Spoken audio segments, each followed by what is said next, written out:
As a mother of 6 and having used the Robinson curriculum for several years now, there are plenty of pros and yes, maybe even a few cons to discuss in this video. But even the cons, I'm going to share with you how you can get around them and frame them in a better way. So we're going to talk about that in this video, so let's get started.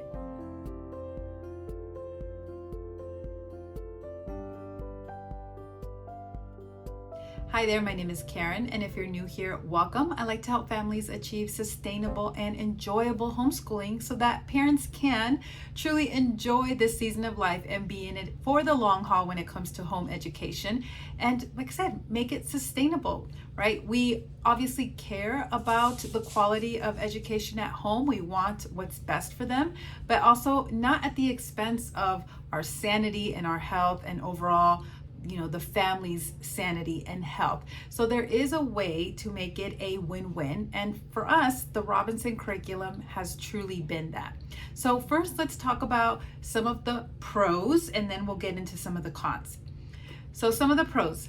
Now, if you're not familiar with the Robinson curriculum, maybe this is the first time you're hearing about it. For a lot of parents, it's the maybe last resort, and it's the thing that they never knew that they always needed, because it is the answer to their homeschool burnout. Many parents I know get to the point where they're completely burned out and maybe just thinking about tossing the baby out with the bathwater, just doing something completely different. And this is that last step before maybe sending them to a group schooling environment. And like I said, they realize that this is a perfect fit. So what the Robinson curriculum is, it's a methodology, a self-teaching methodology where kids are really encouraged to be independent learners. It doesn't rely on the parents to be the ones spoon feeding all of the information to the kids or becoming some kind of camp counselor that's there for their entertainment throughout the day and hand holding them from activity to activity. It was created, sadly, out of necessity from a widower who was at home, working from home with his own 6 children. Now the curriculum officially starts and picks up when a child is reading and writing and has their math facts memorized. Once they are at that point, they can officially start the curriculum where they write an essay every day. They give it to you. This is the only real parent involvement. You give them feedback, they make changes. They have a vocabulary program. They read from a very extensive book list that goes from K through 12. So they just take their time. So they just go at their own pace reading through that list. And they also complete a math program from recommended Saxon 54 to calculus. And then once they have mastered those higher math levels, they move on to the science texts that are provided of physics, chemistry, and biology. If you're homeschooling now from the very beginning and you're wondering, well, what do I do prior to that? I have created a course called RC Course for Littles, and I have gone through this myself with my 6 kids each and every time. It is the most direct route to go from starting from the very beginning to where RC officially picks up without any busy work, without having to purchase anything else outside of the course. All the materials are included there for you, and I have a video step-by-step process to share with you there.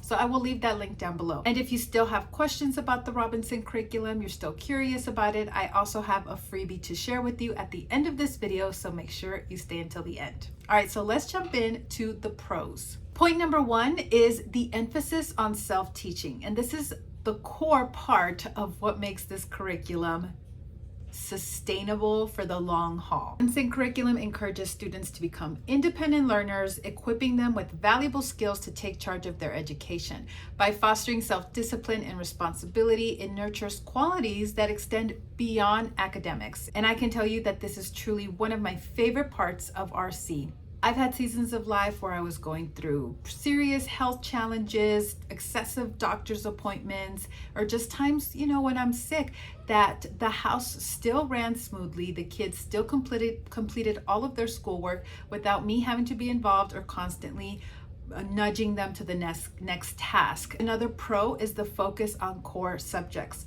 You can look at the school model and see how they're not spending a lot of time on certain subjects, right? It's just, it's a lot of busy work, and it's a lot of movement and shuffling around and getting caught up back to speed after breaks. weekends, long breaks, summer, etc., right? I don't think it's very efficient. I understand that they're trying to be as efficient as possible with all of the massive resources that they have and goals and their own KPIs and different things like that.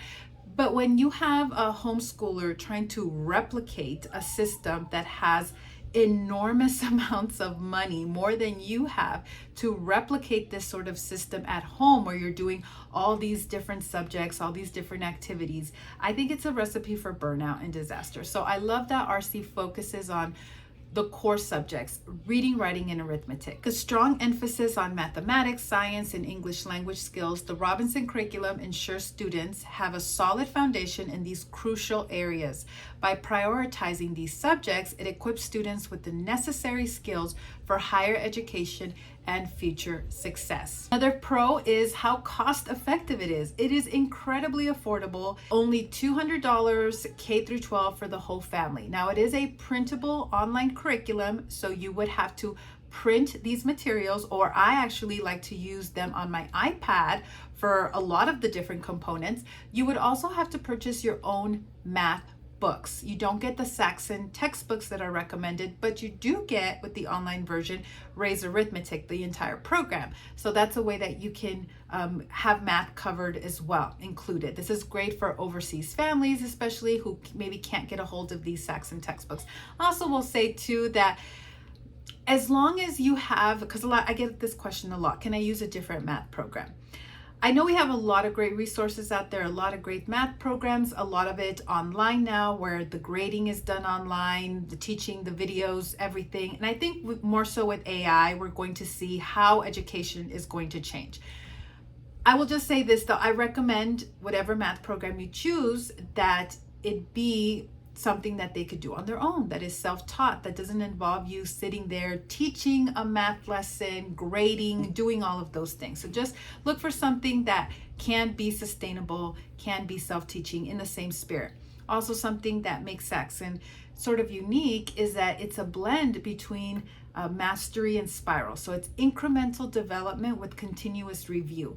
So if you can find a program that also incorporates that, I think that would be even better, right? So just keep that in mind. Another great pro is the flexibility. Students can progress at their own pace, allowing them to excel in subjects of strength or take additional time to master challenging topics.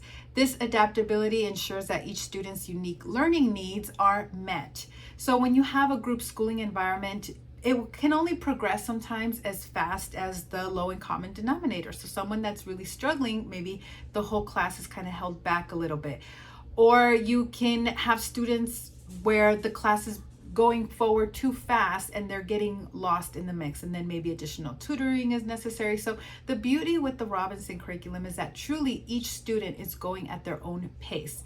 And in my own experience, I have seen younger kids surpass an older sibling, and that's okay. Sometimes a kid just needs more time with math or with a certain concept, and others are ready to fly by. And then later on, they might have to slow down a little bit as they get to a more challenging concept. But each one moves through the book list at their own speed. Each one moves through math at their own speed. I've seen kids complete 2 math books in 1 year, and others that maybe are a little bit what would be behind their grade level, but they're making progress. They're not getting lost in the shuffle. They are going as fast as they can, as they need to grasp the material, instead of just pushing to be at a certain grade level, but they're not getting it. And it's a struggle. So everyone truly progresses at their own rate. The Robinson curriculum places a strong emphasis on critical thinking and problem-solving skills. By nurturing independent thought and intellectual curiosity, it equips students with the tools necessary for lifelong learning. Now, let's talk about some of the cons. Number one is that there is a lack of structural plans. Now, I know some parents out there, maybe those, type A personalities, those that like to check off boxes, you're not going to get a lesson plan with the day-to-day. Like day one, here's your lesson plan, day 2, etc. Fourth grade, day 1, fifth grade, day 1, you're not going to get that. You're going to get an amazing course of study written by Dr. Robinson himself that will give you kind of the mindset behind the curriculum, how you need to shift your perspective, how you think about home education. We talk about, brainwashing and programming, different institutions. So you might have some of that yourself, that you need to understand, okay, what exactly is my goal, purpose? What do I want to achieve here? And let's consider an alternative route to get there that isn't just what I'm used to growing up or what everybody else in my circle is doing. So the course of study is really going to help you just change your mindset around that. And I actually have a course where I really dive deep into this mindset component, where we talk about goals and vision and how to manage your state, everything. I'll leave that link down below. It's called Sustainable Homeschooling 101. So that you're not going to get these daily lesson plans that you might be used to with other homeschooling curriculums or something you would see at a public school. Even with my RC course for littles, you're also not going to get a daily lesson plan. And the reason why is because, again, each student is different and they have their own pace and their own timeline for things. Not everybody learns how to read in the same amount of time. Not everybody memorizes their math facts in the same amount of time or starts their first math book at the same age. So what I do in my course, and what the Robinson curriculum does as well, is they give you all of the tools and they give you a recommended structure for the day. Math first, then writing, feedback, corrections, then vocabulary, then reading, right? And there's a thought process behind it, getting the harder part of the way out first, and when they're freshest in the day, and I also talk about that in my courses. So there is a recommended routine and structure, but you're not going to get those daily lesson plans if that's what you're used to. So keep that in mind.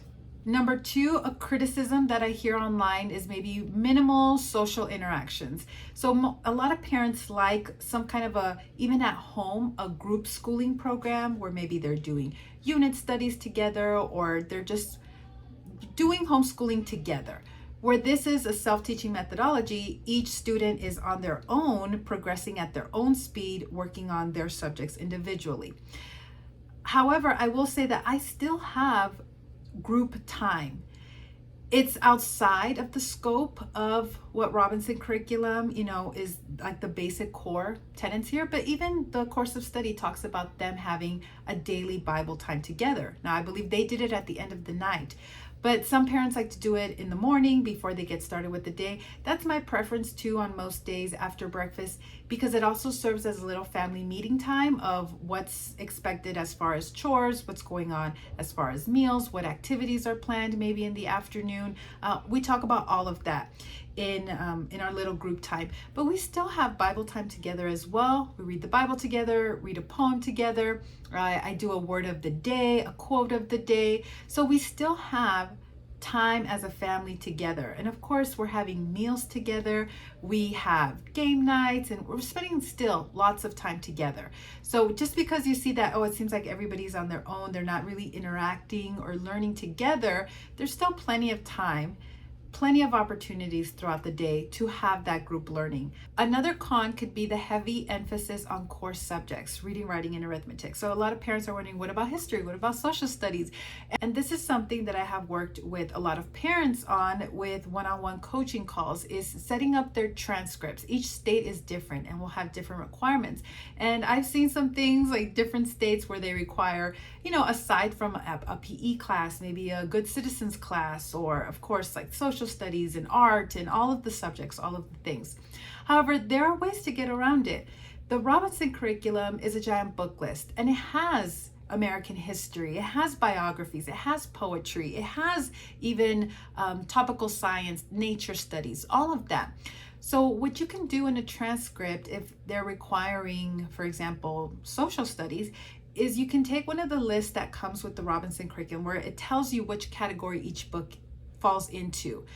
And you could just plug those book titles for that transcript for that subject. So you can look through what books they're reading that year, which ones fall under the social studies category, and simply put those in the transcript. And there are other alternatives that you can do with science as well. And even things like Good Citizens classes, there's lots of stuff for free online, Khan Academy, there's free PE courses anywhere. I mean, with the internet, you can come up with resources and find things for free and that are sustainable as well. Right? Super easy. So I do help parents with transcripts sometimes if they're having issues with that. But yes, it does focus on the core curriculums. So if you really want to do more, like a music program, piano lessons, PE, whatever it may be, that's fine. You can add those things. I would just be careful to not make it overwhelming. And this is a pattern that I've seen happen a lot. And I've fallen into it myself, where you go back, you scale it back to just the core curricula, and it feels really good. And you see the kids making great progress. They're doing great in all their subjects. And you think, wow, this is all going really well. I can probably add more. I can add this, or this looks really fun, or all our friends are doing this, or I want to sign up for this co-op, etc. And so it goes really well. They add more, and then it gets too overwhelming and stressful, and they're getting burnt out, and they're ready to, again, toss everything out, and this isn't working, right? And then at this point, they either completely throw in the towel or go back to when it felt really great, which was scaling it back to just the core. And then they'll scale it back, go back to the core curriculum, and think, okay, yes, why did I ever overschedule myself or do more? This works, this feels great, and then etc. Now, some parents go through that wheel a couple times before they realize, okay, I just need to stick to the core, or they do a really great job of understanding where their limitations are, what they're really capable of, their bandwidth, right? And I feel like I'm at that point now where I don't feel the need to add anything else anymore. This is great. I see that this works. I see the results with my teens, with my older teens.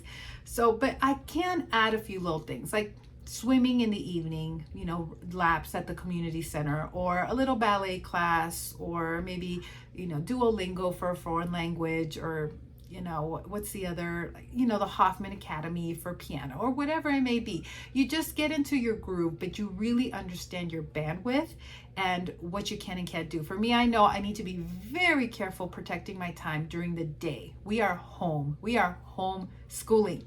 But in the evening, after everything is done, maybe after dinner time, that's a great time to do a little extra, like going for PE, swimming laps at the community center, or etc. So you're going to have to really be honest with yourself and fine tune this, and be okay with the core being the core and seeing the progress with that.